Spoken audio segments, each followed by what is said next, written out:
Chito Miranda dinipensahan ang misis na si Neri Naik patungkol sa kanyang weekly meal plan na nagkakahalaga umano ng 1,000 piso. Ito ay matapos umani ng magkahalang reaksyon ang ibinahaging tip ng dating aktres na si Neri Naik para sa mga katulad niyang ina na abala rin sa pag-aasikaso sa kanilang pamilya. Partikular na rito ang mga pagkaing pwedeng gawin at lutuin ng isang ina para sa kanilang pamilya, lalo na ang mga may pinag-aaral.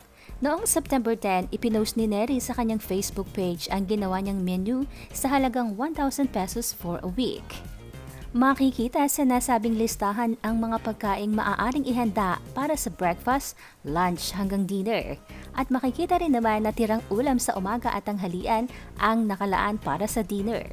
Caption ni Neri, ito ang Neri's Sample Weekly Meal Plan para sa mga nanay na mamamalengke bukas pagkatapos ihatid ang mga bata sa school. Eto na, pakiprint na po ito, kompleto pati palengke list.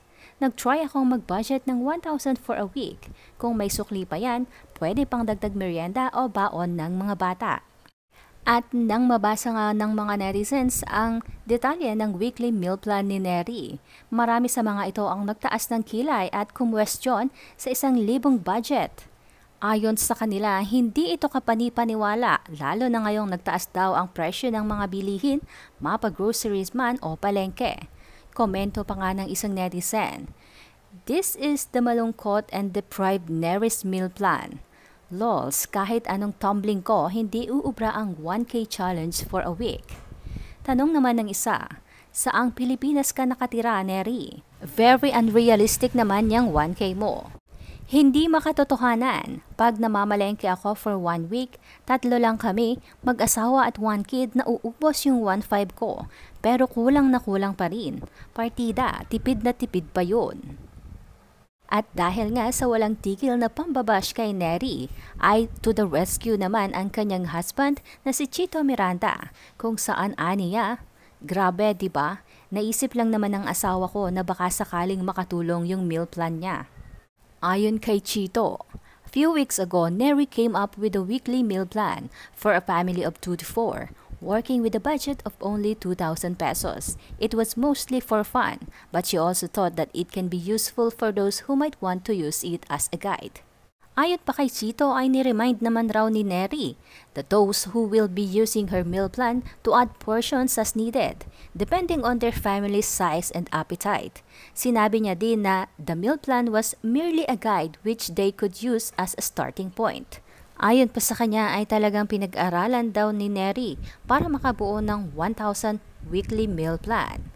Soon enough, she was able to come up with one, at kahit madaling araw na, she eagerly shared it with her followers. And again, madaming natuwa at nagpasalamat. And since it was intended for those who already knew what she was doing, she made the crucial mistake of not filling in the details. It was soon picked up by those who knew nothing of what she was doing, and was instantly bashed for it. Dagdag ni Chito, nabash pa siya ng mga taong hindi naman nakasubaybay kung bakit ginagawa niya yung meal plan. Di bale, dinilit niya na po yung post niya, and she will make it more detailed for those who do not fully understand what she was doing. What a cruel, cruel world. Anyway, for those who knew what Neri was doing, ayusin niya lang daw muna yung details para mas maging helpful yung guide niya. For those who got angry and threw stones without knowing the details of what she was doing, good job sa inyo. Your comment says more about your character than the person you are commenting on. Peace and good vibes to you too. Nagkomento at nagpasalamat naman si Neri sa kanyang asawa. Aniya, naku dad, okay lang ako. Sa dinami-rami ba naman na naibash sa akin, maaapektuhan pa ba ako sa meal plan? Kasalanan ko talaga yan kasi di ko nabigyan ng buong detalye yung caption ko. Like sa ibang mga captions ko, sobrang antok na kasi ako niyan at past 2 AM na yun. May nabasa kasi ako na namimiss na nila yung meal plan post ko. Kaya bago matulog, gumawa ako. Nagalit tuloy ibang tao, hehe. Pero all good, I accepted na mali ako dito. Pasensya na po, bawi ako sa inyo next time. Gagawin ko na to ng di madaling araw at di antok. I love you dad, thank you at palagi mo akong pinagtatanggol. Buti na lang ikaw talaga na pangasawa ko. Ang saya ng buhay ko lalo because of you. Love you.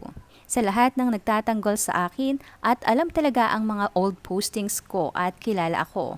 Salamat po sa pagmamahal. Palagi po namin kayong kasama sa prayers namin ni Chito every night. Nagpapasalamat kasi kami palagi sa mga taong palaging andyan at nagmamahal sa amin. Isang mahigpit na yakap. Sana maging maganda ang araw niyo po. Grabe ang pagmamahal at suporta niyo po sa amin. Nakakataba po ng puso.